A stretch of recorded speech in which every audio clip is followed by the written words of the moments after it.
ఎప్పుడు ఇంటికి తాళం వేసి ఎక్కడికో వెళ్ళిపోవాలి, తన ఇంట్లో తాను ఉందామని అనుకోకపోవడం. ఇంకా అంతకన్నా నీ వ్యాఖ్యానం చేయండి.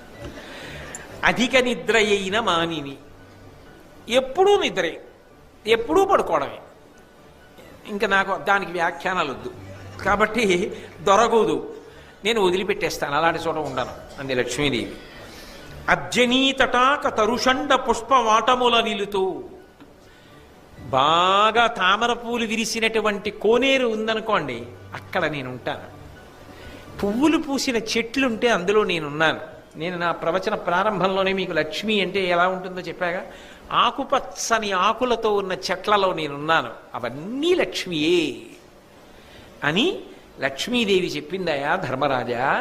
కాబట్టి నీకు లక్ష్మీ కటాక్షము కావాలంటే ఆమె ఎలా ఉంటే అనుగ్రహిస్తుందో అలా ఉండడానికి ప్రయత్నం చెయ్యి అని భీష్మాచార్యుల వారు చెప్పారు.